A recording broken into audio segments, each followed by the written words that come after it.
अक्षय शिंदेच्या तोंडावर बुरखा व हातही बांधलेले, मग त्याने पोलिसांवर हल्ला कसा केला? संजय राऊत यांनी व्हिडिओ टाकत उपस्थित केले प्रश्न। बदलापूर लैंगिक अत्याचार प्रकरणातील मुख्य आरोपी संजय शिंदे याचा सोमवारी मुंब्रा परिसरात झालेल्या चकमकीत मृत्यू झाला। अक्षयने पोलिसांकडून बंदूक हिसकावून घेऊन एका पोलीस कर्मचाऱ्यावर गोळी झाडली होती।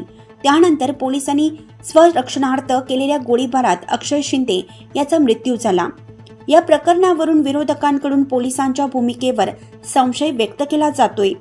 आता शिवसेना ठाकरे गटाचे खासदार संजय राऊत यांनी सोशल मीडियावर ट्विट करून एक व्हिडिओ शेअर करत प्रश्न उपस्थित केला आहे। संजय राऊत यांनी केलेल्या ट्विटमध्ये म्हटलं आहे, त्याने पोलिसांवर हल्ला कसा केला?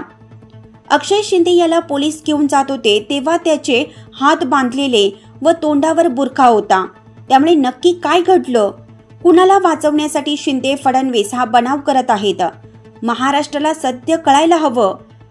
लोकमान्य न्यूजसाठी संचालक लक्ष्मीकांत शिंदे, नाशिक।